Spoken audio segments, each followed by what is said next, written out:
Bien, buenísimo.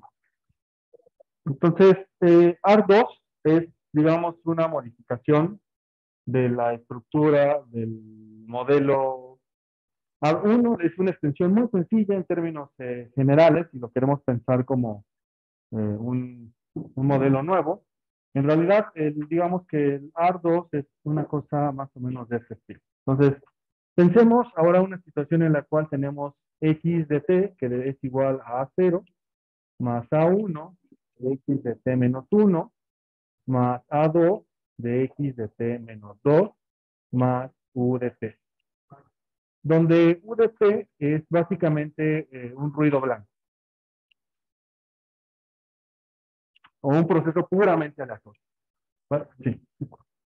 Bien. Entonces, ¿qué significa que sea ruido blanco? Ya lo sabemos. Lo básico es que su valor esperado es cero, que su varianza es constante, es decir, es igual a sigma cuadrado, y que su covarianza entre cualquier término US, US, UT es igual a cero. ¿No? Es básicamente el escenario en el cual siempre hemos trabajado, ¿no? Entonces, este es un AR2. En estricto sentido, es simplemente una ecuación en diferencia de segundo orden con un componente estocástico que es lo que le da a U de T como componente estocástico. ¿Vale? Bien, ahora, entonces, eh, utilicemos el operador rezago para trabajar este tipo de modelos. Entonces, voy a reescribir a mi proceso de la siguiente manera. Digamos que voy a decir que esto es igual a xt, es igual a 0 más a1 por L xt más a2 L x t menos 2, perdón, xt nada más. Perdón.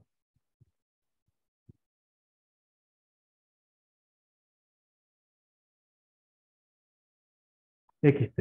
Así. Más u de 0. ¿Sí? Entonces lo que voy a hacer es L al cuadrado. ¿Vale? Entonces, lo único que estoy haciendo es aplico operador rezago para las variables que dependen del tiempo, específicamente x nada más. De hecho, si tuviera un UDT aquí también rezagado, también le podría aplicar el operador rezago. Eso lo voy a hacer en otro modelo, porque seguramente en este momento deben estarse preguntando, bueno, si es posible rezagar a XT, ¿por qué no sería posible rezagar también a UDT? Es decir, dicho de otra manera, ¿por qué no sería viable que x de t no solo dependa de sus valores rezagados, sino que incluso dependa de valores rezagados del proceso estocástico, de UDT? ¿Sí? Y eso sí es posible. ¿Sí? Pero digamos que en este momento el modelo simplemente voy a asumir esto. Después voy a relajar este supuesto o esta restricción del modelo. ¿Va? Bien. Ahora, entonces, ¿qué es lo que voy a hacer ahora? Simplemente voy a agrupar todo en términos de los que dependen de x de t y voy a despejar del lado izquierdo del signo igual. De esta manera esto me quedaría más o menos así. Sería 1 menos A1 de L menos A2 de L al cuadrado de XT igual a A0 más U subíndice T. ¿Vale? Bien. Ahora, a este amigo que está del lado izquierdo le voy a llamar alfa de L. Es un polinomio que depende del operador rezago. Alfa de L que aplicado a X de T es igual a A0 más U de T.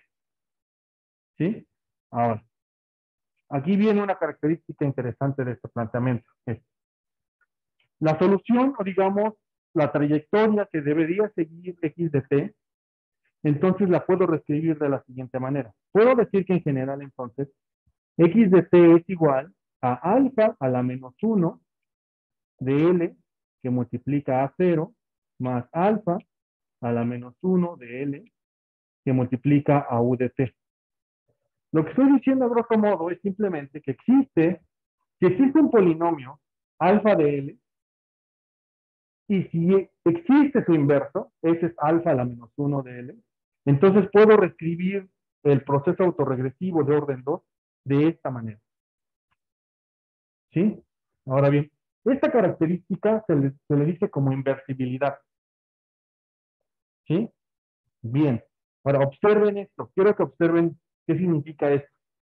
En términos generales, el hecho de haber invertido este polinomio, lo puedo solucionar muy sencillo para el componente que está multiplicando a cero, porque a cero no depende del tiempo, ¿sí?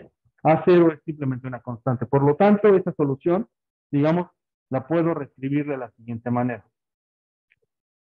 Puedo decir que la solución entonces se puede ver como que x de t es igual a a0 sobre 1 menos a1 menos a2, sin problema.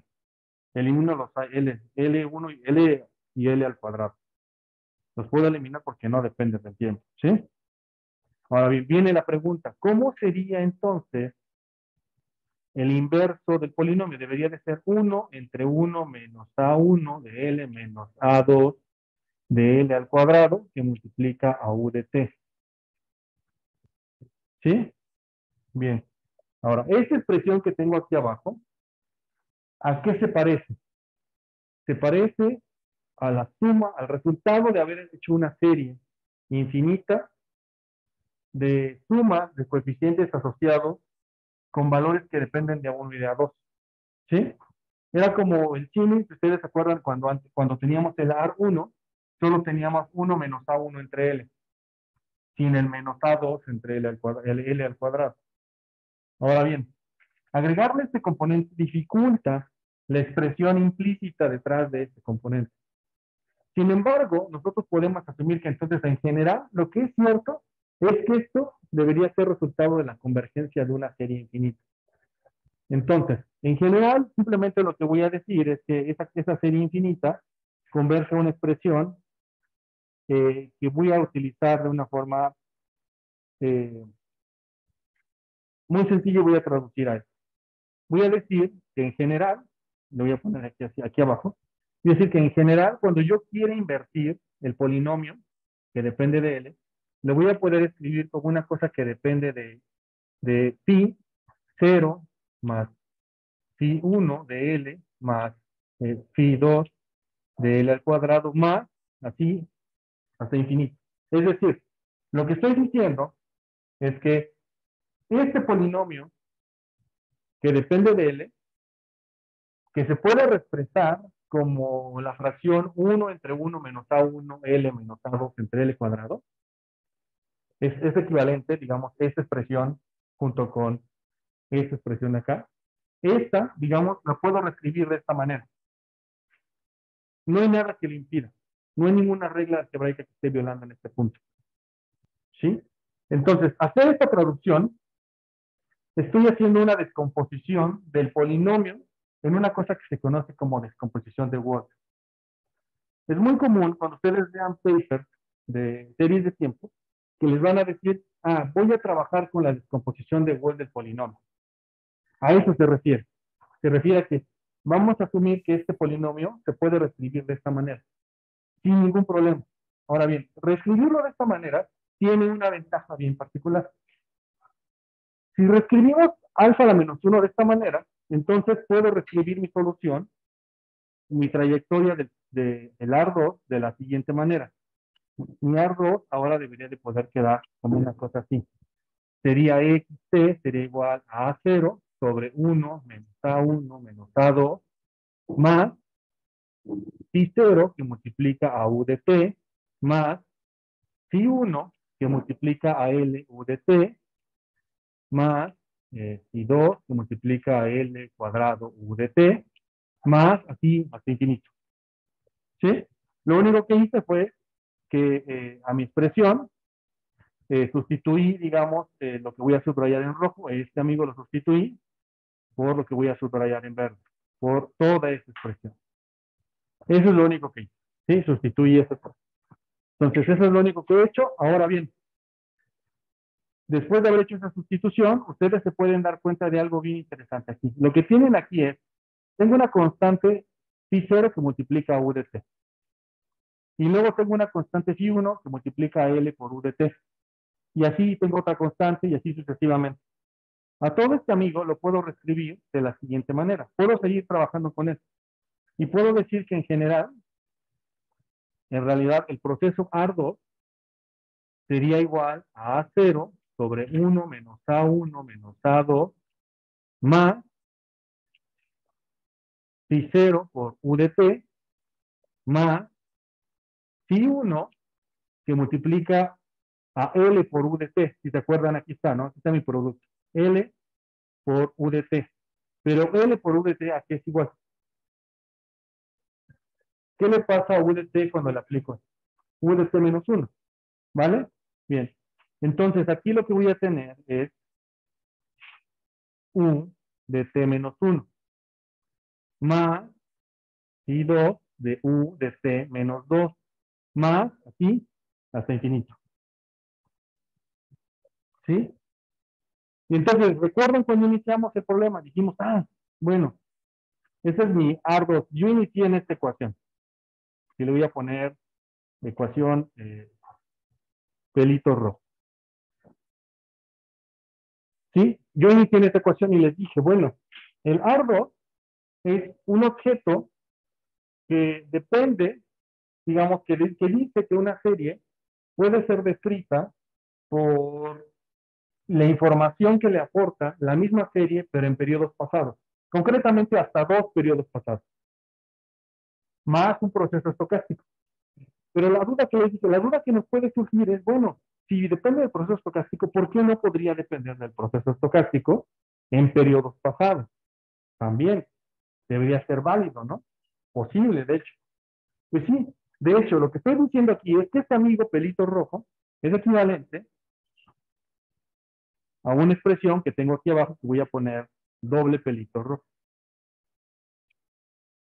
Y es un amigo que lo que dice es que la serie en el momento t depende de una constante más las innovaciones rezagadas o los errores ocurridos en periodos pasados. Dicho de otra manera, quiere decir que cuando trabajo con un AR2, como es como mi ecuación roja, ya mi ecuación pelito rojo, un AR2, lo puedo invertir como si fuera un proceso que depende de los rezagos de los errores. Los rezagos de los errores, esa estructura, ¿alguno de ustedes la conoce? ¿La ha visto en algún lugar? ¿Cómo se le llama? Son los medios móviles. Quiere decir, en general, todo proceso autorregresivo lo puedo reexpresar como un media móvil. Y a eso se le dice invertibilidad. Siempre puedo invertir un proceso AR en un MA. ¿Y qué creen? Un MA lo puedo regresar como un AR. ¿Vale? ¿Dudas hasta aquí? Bien, ahora, ¿cómo es posible la invertibilidad? ¿Por qué es viable? Bueno, es viable porque una de las cosas que está implícita es que, y no lo hemos dicho, de hecho, con cuidado, es que para que exista el polinomio inverso, debe de haber ciertas restricciones sobre el polinomio. ¿Cuáles restricciones creen que deberían existir sobre el polinomio? Ya lo hemos hecho anteriormente. Que las raíces no sean mayor a 1 ni más negativas que menos 1. Las raíces del polinomio. Eso es lo que quiere decir. Entonces, bien, pero ¿el polinomio de quién? Bueno, hay dos maneras de hacerlo. El polinomio en general, y yo lo denominé como alfa de L, este es el amigo que está aquí arriba, este amigo alfa de L, aquí lo puse, déjenme lo subrayo en azul. Este es mi amigo polinomio que está aquí, que después le denominé alfa de L, ese es el polinomio característico. Digamos que si soluciona el polinomio característico de esa expresión, las raíces asociadas a ese polinomio son las que van a permitir determinar si el proceso es convergente o no. ¿Se acuerdan de eso? Y es cuando hicimos soluciones de ecuaciones en diferencia de segundo orden, dijimos, eso es lo que va a permitir la solución. ¿Sí? Entonces, en general, lo que vamos a hacer es lo siguiente. Vamos a solucionar un polinomio que sea de la forma 1 menos A1 por X menos A2 por X al cuadrado igual a 0. Solucionamos este polinomio. Vamos a obtener dos raíces. Si solucionamos este polinomio, vamos a tener raíces que van a ser X1 y X2, las cuales no podemos interpretar de manera directa porque son las raíces inversas. En realidad, si ustedes se acuerdan en las notas, dijimos que las raíces que vamos a interpretar son G1, que es igual a X1 inverso, y G2, que es igual a x2 inverso. ¿Sí? ¿Se acuerdan de esa parte cuando vimos ecuaciones en diferencias de segundo orden? Es esta. A eso mismo, entonces, si resuelven el polinomio de esta manera, tendrían que hacer esto. Y luego verificar si G1 y G2 caen dentro de una cosa que llamamos el círculo unitario. Para saber si esto, si ocurre que G1 y G2 cumplen con que son en valor absoluto, les voy a poner aquí G1, G2, valor absoluto, son menores a 1. Si ambos son menores a 1, entonces quiere decir que lo que garantizamos es que la trayectoria o la solución va a ser estable, va a ser convergente. No, que podemos invertir el proceso. Es mi clase para fingir que ¿Vale? estoy haciendo. O sea, para que, es que da clase en Zoom. Vale, sí. Entonces, eso es lo que podemos hacer como para verificar si de verdad ocurren dos cosas, tanto que la solución es convergente como que podemos invertir el proceso. ¿Sí? La inversibilidad no es tan relevante en este momento porque estamos trabajando con autorregresivos, entonces no nos preocupa mucho cómo se puede expresar en términos de los medios móviles. Porque los medios móviles más adelante los voy a trabajar. Cuando hablemos de la combinación de ambos factores, cuando la expresión depende tanto de autorregresivos como de medios móviles, ahí sí va a ser bien importante que ambas cosas se cumplan. En este momento pareciera ser que lo único relevante es simplemente que esto nos va a garantizar que la trayectoria va a ser estable o va a ser una solución convergente. Que el proceso no va a explotar, no va a salirse por una trayectoria totalmente desconocida. ¿Vale? Bien, en el Inter hay muchas cosas que analizar los autorregresivos de orden 2. ¿Cómo qué cosas les podemos analizar? Bueno, cómo es su media, cómo es su varianza, cómo es su covarianza y cómo es la función de autocorrelación. Son autorregresivos de orden 2. Eso lo dejo un poquito para que les pueda ir más en las notas. Lo único que sí quiero hacer como es hincapié en quién es la media. Es lo único para lo que sí quiero tomarme mi tiempo. Entonces voy a tomar pelitos 2 rojo y voy tomar el valor esperado. Si tomo el valor esperado del objeto que está en XT, entonces si tomo el valor esperado de este objeto, eso va a ser igual al valor esperado de la siguiente expresión A0 entre 1 menos A1 menos A2 más phi 0 que multiplica a U de t más phi 1 que es U de t menos 1 y así sucesivamente más todos estos, ¿no? Si tomo el valor esperado, lo que es seguro es que cuando tomo el valor esperado de cada uno de estos U, por como yo definía este objeto, este amigo es 0, el valor esperado. Entonces la media del proceso estocástico, me diga del proceso AR1, AR2, perdón, simplemente será igual a A0 entre 1 menos A1 menos A2. Algo que vamos a determinar como mío. ¿Sí? Pues en general el proceso deberá converger más o menos este valor. Siempre. ¿Sí? En este mundo. ¿Vale? Bien, ¿dudas con respecto a este planteamiento? ¿No? Vale. Pues nada más voy a expresar mi solución de la siguiente manera. Lo voy a dejar en términos de sumas para dejarlo de una forma muy sencilla. Voy a decir que mi proceso ARDO tendrá una solución del tipo A1, perdón, A0. Déjenme borrar esto. A0 entre 1 menos A1 menos A2 más la suma desde J igual a 0 hasta infinito de phi subíndice J por U de T menos J. ¿Sí?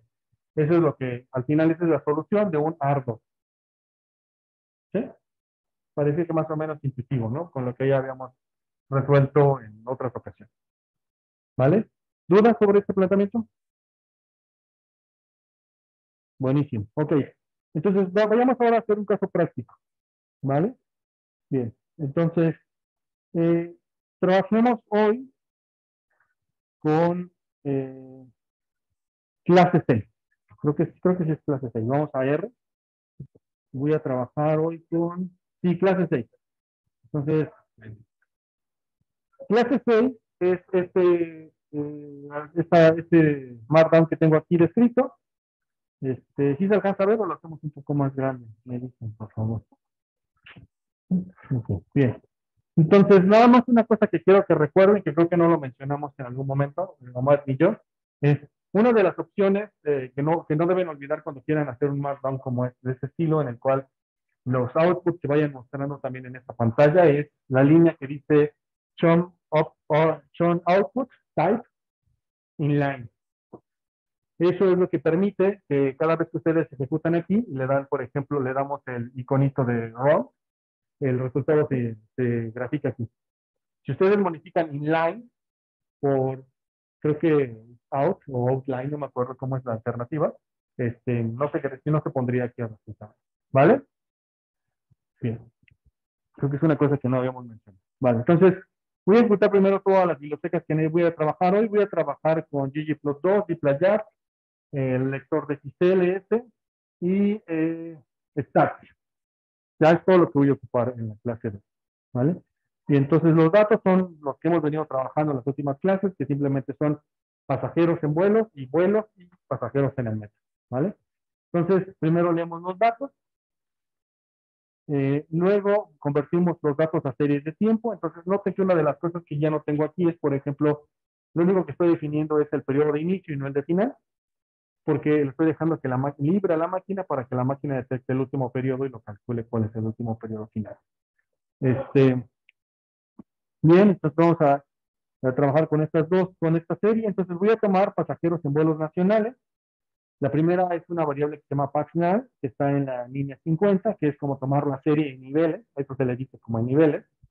O en la línea 55 estoy tomando la serie en logaritmos, y en la línea 60 estoy tomando la diferencia logarítmica. ¿Vale? Entonces, son las tres formas en que se suele trabajar series de tiempo. La manera, digamos, si ustedes trabajan con datos que son, por ejemplo, ya en sí mismo variaciones, como las tasas de interés o la inflación, deberían trabajarla como en la línea 50. Si ustedes trabajan variables económicas que tienen mucha variabilidad o que tienen de repente fluctuaciones muy abruptas, trabajenlas en logaritmos, porque eso suaviza un poquito la trayectoria de la serie. Si además de eso trabajan con series que tienen tendencia creciente, trabajenlas en diferencia logarítmica.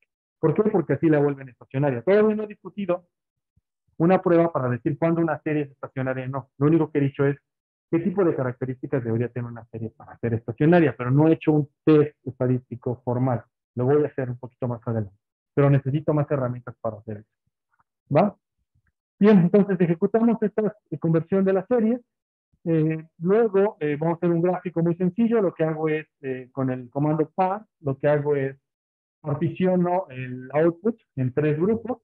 Lo que le estoy diciendo es quiero que como que define un, una gráfica que va a tener tres bloques hacia abajo y una columna, es como tres filas, una columna, por eso le pongo par 3,1, ¿sí? Y al final, si se dan cuenta, en la línea 83 tengo par 1,1. Lo que estoy haciendo es regresándolo a la forma habitual, ¿sí? Si ustedes ejecutaran la línea 69 y después no ejecutaran la línea 83, por default, durante su sesión R interpretaría que siempre quieren graficar bajo una lógica de tres filas y una columna. Entonces, cada vez que hagan un plot, el primer plot se va a poner en la primera posición, el segundo en la segunda y el tercero en la tercera. Y si vuelven a ejecutar el plot, se va a repetir otra vez la secuencia. ¿Sí? Bien, entonces ejecutamos esa línea. Es un plot que ya habíamos visto en la clase pasada, que es este. Entonces, básicamente, desde aquí se puede ver como la importancia de por qué tomar las diferencias.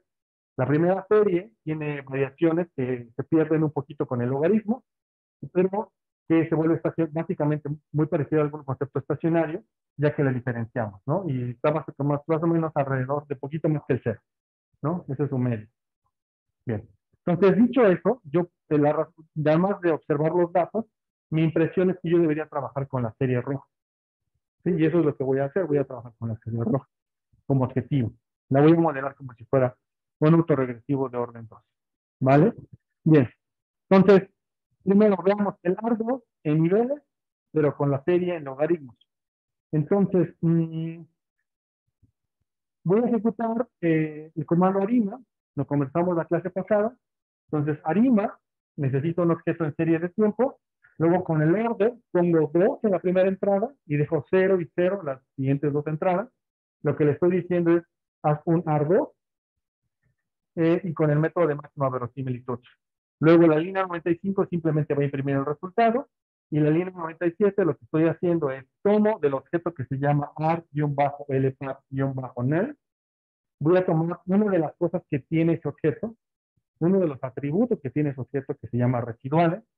Lo tomo y por eso utilizo el signo de peso para decirle quiero que tomes los residuales y esos los grafiques en un objeto con estas características. ¿Vale? Bien. Eh, bien. Entonces, este es mi resultado de haber hecho el ARIMA de orden 2. Tengo dos coeficientes, tengo el A1 y el A2. Nada más de verlos aquí, ¿qué pensarían? ¿Son significativos o no significativos ambos coeficientes?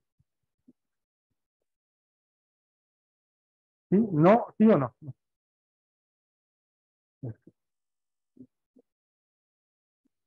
Pareciera ser que el A1 no lo es, ¿no?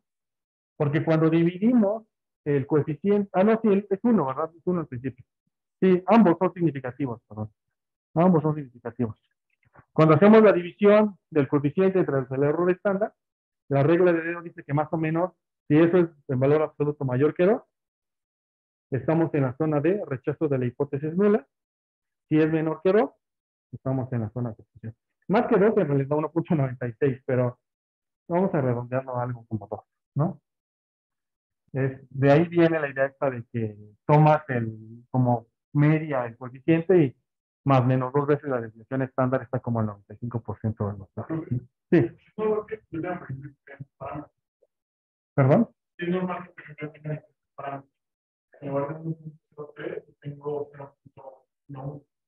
no debería salir exactamente lo mismo. Mira, en este momento no. Sí, probablemente lo único por lo que puede variar es porque hoy en la tarde actualicé la tabla de datos. Si ustedes al iniciar la clase no le dieron un git, eh, entonces se quedaron con la versión que era anoche, ¿sí? Bueno, no anoche, el martes, hoy es jueves, ¿verdad? El martes, ¿sí? Bien. Porque actualicé la tabla de datos. No estaba actualizada la tabla de datos de este ejemplo. ¿Vale? Vale, vale. Bien, y ahora veamos los residuales. ¿Qué, solamente de ver los residuales?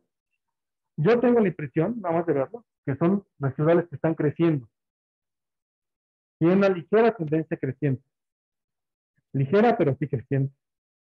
Entonces ya los residuales no cumplirían con una de las características o una de las restricciones que le imponemos al AR2, que es que los residuales sean un ruido blanco, que estén centrados en el cero, y que tengan varianza constante y que no tengan autocorrelación.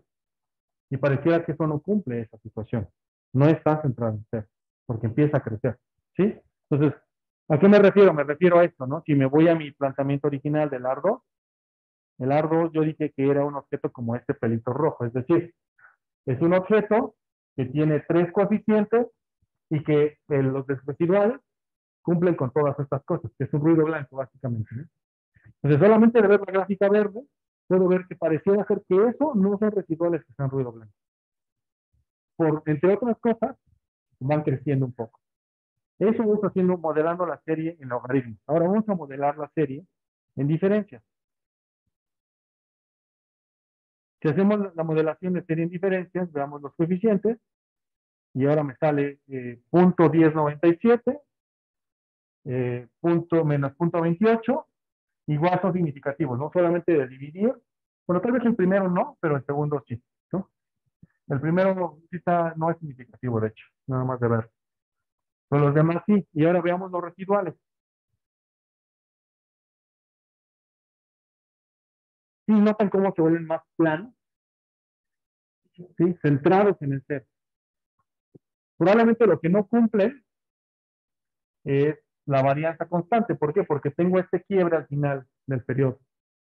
Tengo que corregir este rompimiento. No sé si recuerdan que al inicio de la clase les dije que antes de la pandemia La serie de pasajeros en el metro era un muy buen ejemplo que utilizaba, pero ya no he encontrado otro buen ejemplo, porque la pandemia pues sí vino como a romper lo que le daba, lo que lo hacía bonito, ¿no? Porque esos residuales ya parecían ruido blanco, ¿no? Si ustedes se fijan hasta antes del quiebre, sí parecen ruido blanco, ¿vale? Ahora, eh, entonces, lo que voy a hacer ahora es hacer un plot de las raíces del polinomio característico asociado al AR2 que acabo de construir. Fíjense, entonces, mi AR2, en este momento, si yo tomo los resultados que tengo aquí, déjenme ir a mi OneNote. Entonces, digamos que ahorita el ejemplo que tengo es el siguiente. Mi ejemplo es este, ¿no? Mi ejemplo es que la serie de pasajeros en el metro, en versión logarítmica, le voy a poner aquí logaritmo natural, es igual a A0, y A0 es, según esto, es 0.042, 0.0042, más A1, y A1, según esto, es 1091, 0.10, no, perdón, 1091 de X, del logaritmo natural de X en T menos 1, menos, el último salió negativo, sí, menos 0.28 del logaritmo natural de X en T menos 2, y ya. Ese es el que resulta, ¿no? Ahora, si hago el despeje del lado izquierdo del signo igual, y acomodo las cosas, entonces lo que me queda es que esto es igual a 1 menos 1091, 0.1091, más 0.28 que multiplica a el logaritmo natural de X. Dejé todo aquí muy encimado. El logaritmo natural de X en T igual a 0.042. ¿Sí? Me faltan las L's, perdón. Me falta aquí una L. Les voy a poner en azul para que no las perdamos de vista. Aquí me falta una L y aquí me falta una L al cuadrado. Eso es lo que yo tengo como ARDO en este caso. ¿Qué es lo que tengo que hacer ahora? Es encontrar la solución a este polinomio característico. Es decir, tengo que encontrar quiénes son la solución a 1 menos 0.1091 de X más 0.28 de X al cuadrado igual a 0. Tengo que encontrar quiénes son las raíces de este polinomio. ¿Vale?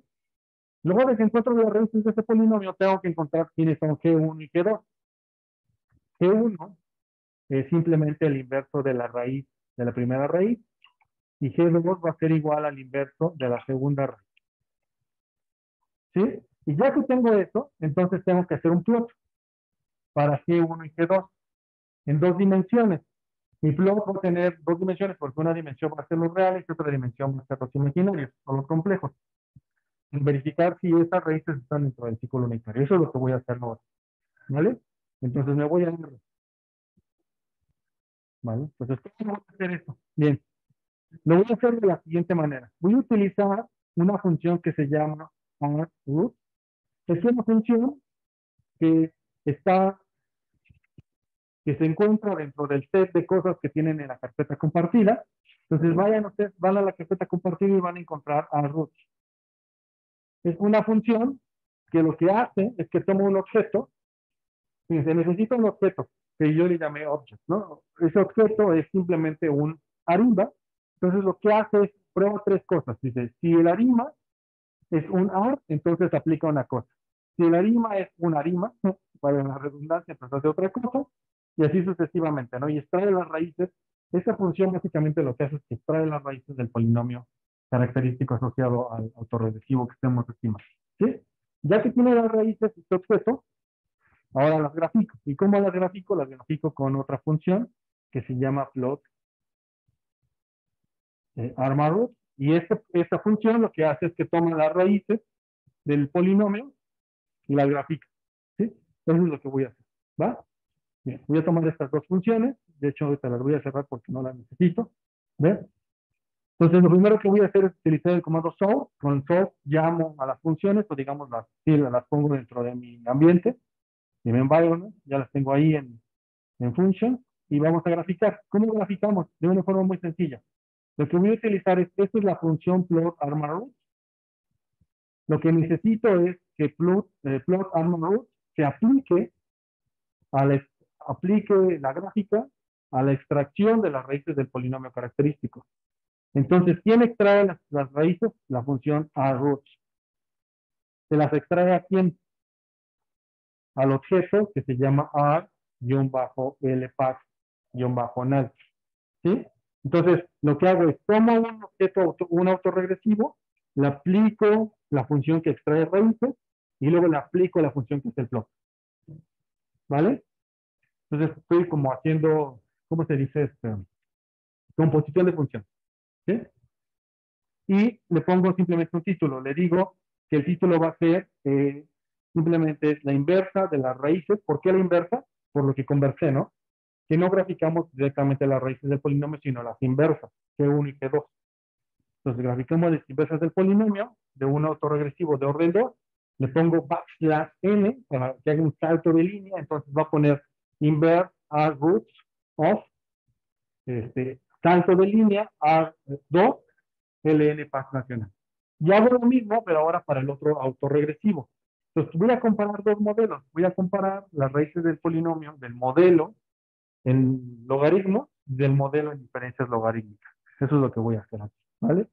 Entonces de dos rows, y lo que tengo aquí ya es mi gráfico de raíces de polinomio característico, ¿vale? Este es cuando tomo un modelo en logaritmos, el del panel izquierdo, y el del panel derecho es cuando lo tomo en diferencias logarítmicas. ¿Sí? En ambos casos podría yo tomar cualquiera de los dos modelos, de hecho, porque ambos modelos generan raíces dentro del círculo inicial. ¿Vale?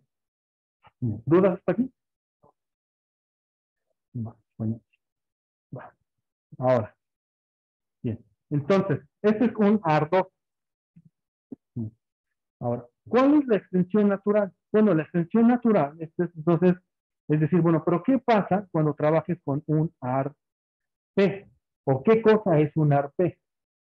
Bien, un ARP va a ser una cosa más o menos como esta. Va a ser X en T va a ser igual a A0 más A1 de X en T menos 1 más A2 de X en T menos 2 más puntitos más AP de X en T menos P más U de T. Entonces, un ARP lo que significa es que en realidad tengo que una serie es explicada por la misma serie, pero hasta un rezago P. Entonces, P es una constante mayor a 2. ¿Sí? Cualquier valor que sea. Entonces, este es el modelo general. ¿Sí?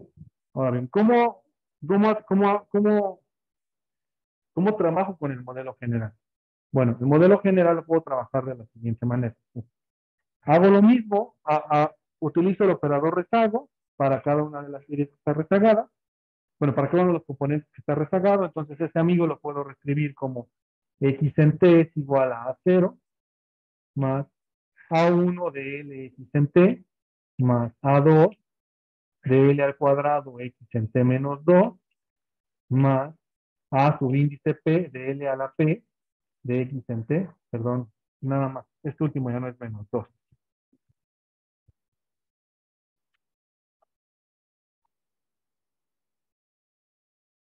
Más U de T. ¿Sí? Simplemente lo que hice fue aplicar el operador rezago y todas quedarían en términos de. Entonces ahora, lo que hago es, puedo despejar todos del lado izquierdo el signo igual, y esto me va a quedar de la siguiente manera. Simplemente quedaría como 1 menos A1 por L menos A2 por L al cuadrado menos, puntitos menos, AP de L a la P de X en T igual a A0 más U de T. Ahora, entonces, De este lado del signo igual, tengo un polinomio de grado P. Entonces, ¿cuántas raíces voy a tener aquí? P raíz. ¿Sí? Entonces, eso es lo que lo hace más complejo ahora, ¿no? Entonces, bien, entonces a este amigo, al amigo que está del lado izquierdo del signo igual, le voy a llamar alfa, que depende de L, para simplificarlo. Entonces, voy a decir que este amigo se puede escribir como alfa de L de X de T igual a 0 más U de T. ¿Sí? Ahora bien, pues voy a asumir que existe un polinomio inverso que denomino como alfa a la menos 1 de L, que multiplicado por alfa de L se vuelve 1 de X de T igual a alfa a la menos 1 de L por A0 más alfa a la menos 1 de L por U de T. ¿Vale? Entonces, este amigo, el primer componente se vuelve 1. Lo que tengo aquí es simplemente el inverso. Y al final lo que voy a tener es lo siguiente. Entonces, al final mi solución general va a ser que X de T es igual a A0 sobre 1 menos A1 menos puntitos menos AP más, ¿qué cosa sería aquí? La suma desde J igual a 0 hasta infinito de quién? De phi de J por U de T menos J. Porque esta expresión es exactamente igual a la que teníamos para R2, pero con un montón de coeficientes seguramente. Pero al final de cuentas ese es en su descomposición de Walsh, ¿no? Entonces, ¿qué significa esto? Que en general cualquier otro regresivo de orden P se puede expresar de esta manera, que la condición es que debe de existir un polinomio alfa a la menos 1 de L que permite invertir, es decir, que puedo pasar de un autorregresivo de orden P a un medias móviles de orden infinito, por eso es este amigo infinito. Entonces, desde aquí ya podemos lanzar una conjetura. Seguramente, cuando trabaje con medias móviles, el inverso del medias móviles va a generar un autorregresivo, pero de orden infinito. Sí. Sí, perdemos los que no podemos, más que perderlos, los que no puedes utilizar son P, los primeros pedazos, ¿no? Porque no, digamos que el proceso no existe hasta que tiene al menos P observaciones, ¿no? ¿No? Bien, ¿dudas hasta ahí? Todo lo demás es cierto, más que cierto, todo lo demás es válido. Aquí tengo un polinomio entonces, un polinomio que tengo que resolver. Es decir, lo que tengo que hacer ahora es encontrar una solución para este polinomio. 1 menos A1 a la X menos A2 a la X al cuadrado menos multitos menos AP a X a la P igual a 0. ¿Sí? Tengo que encontrar la solución de este polinomio característico. Es decir, tengo que encontrar cada una de las XY e invertirla a la menos 1 para generar mi GI. Entonces, ¿cuántas sí tengo aquí? Tengo I igual a 1, 2, hasta P. Tengo P raíces inversas y cada una de esas tengo que verificar que caigan dentro del círculo unitario. Esa sería la condición. ¿Vale? Vayamos a una aplicación. ¿Va? Vamos a R entonces. Me voy a ir a R y voy a trabajar ahora con clase 7.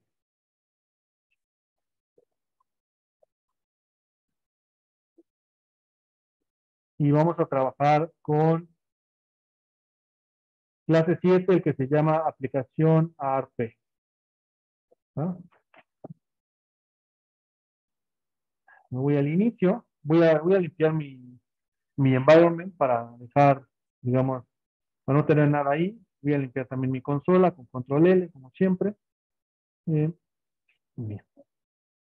Entonces voy a trabajar con estas bibliotecas, que son las que habíamos trabajado hasta hace un momento. Los mismos datos. Voy a llamar las mismas funciones, la de que calcula las raíces del polinomio característico y las que les permite hacer el plot. Voy a convertir a series de tiempo, esto ya lo habíamos hecho. También el mismo gráfico, voy a trabajar con la misma serie, que es pasajeros ahora, pero ahora en vuelos internacionales. ¿Vale? Entonces, ¿Cómo se ven los pasajeros en vuelos internacionales? Se ven de esta manera,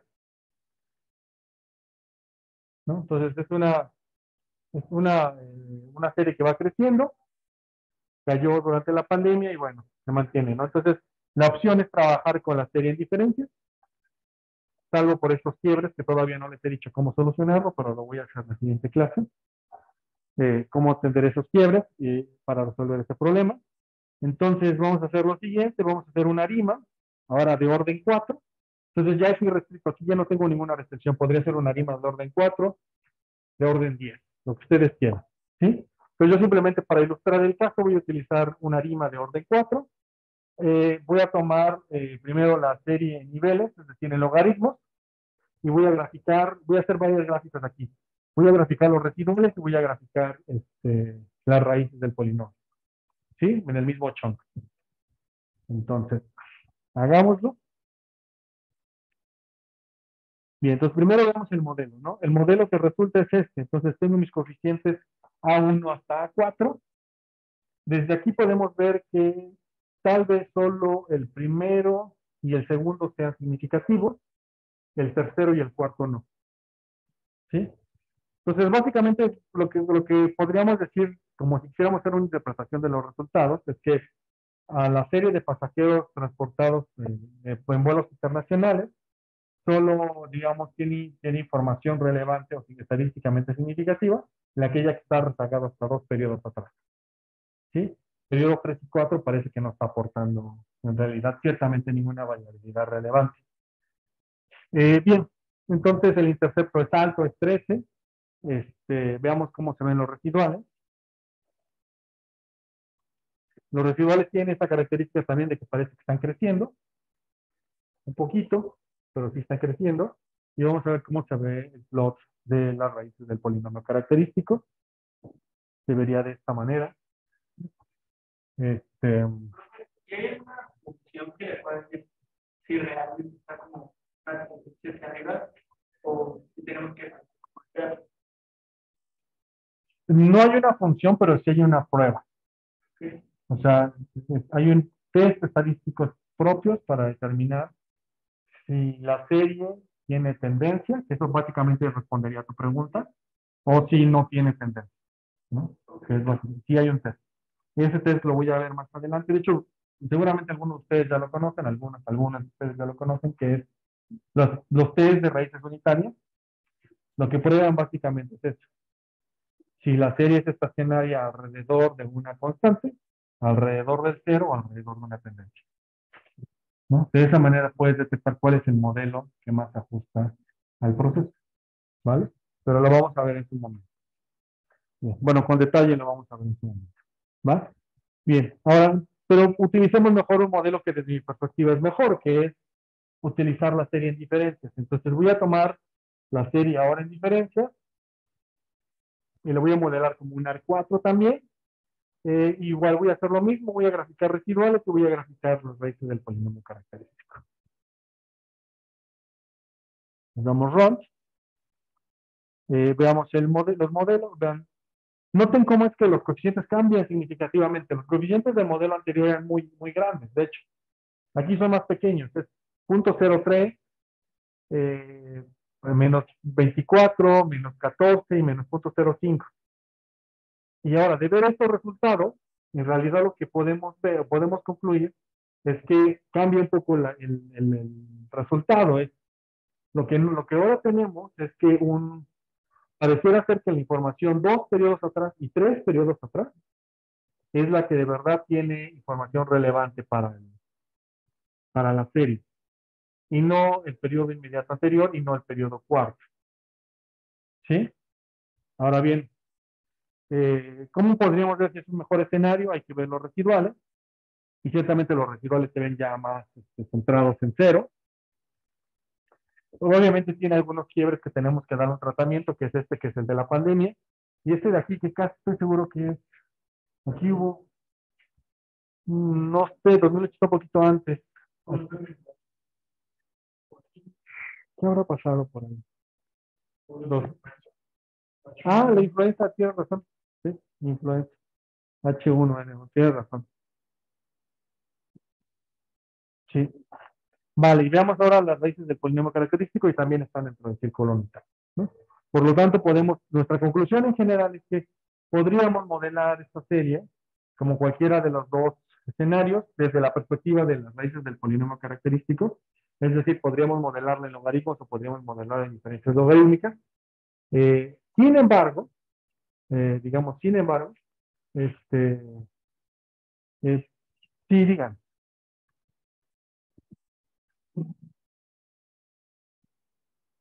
Sí, ok, denme un segundito.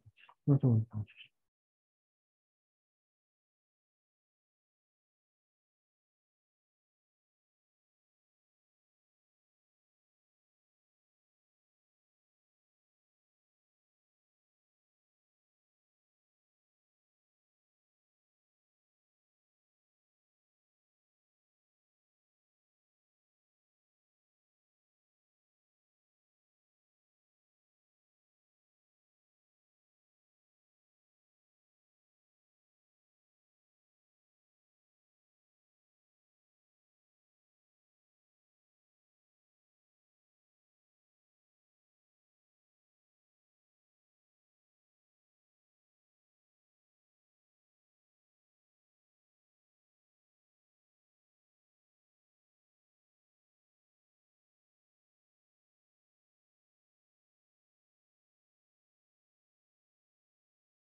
Bien, entonces regresamos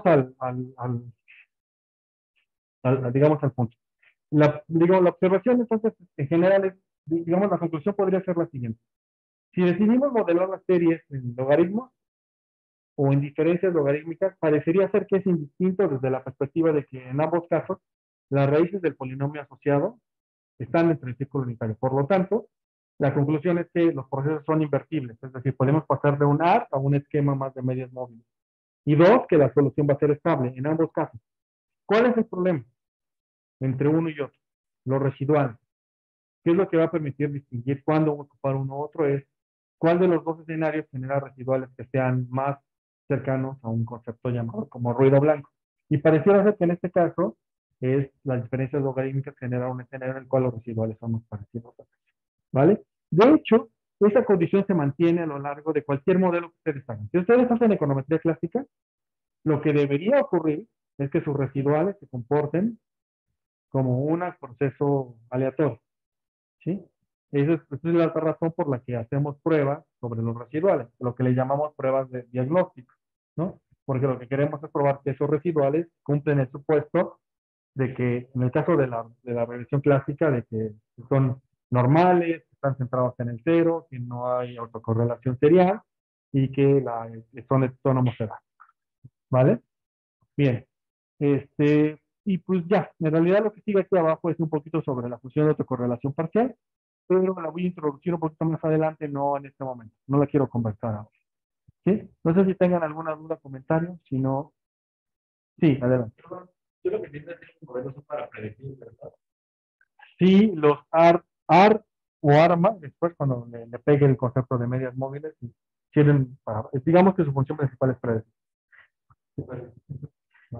De hecho, vamos a hacer ejercicios de predicción, ¿sí? Vale. ¿Alguna otra duda, comentario?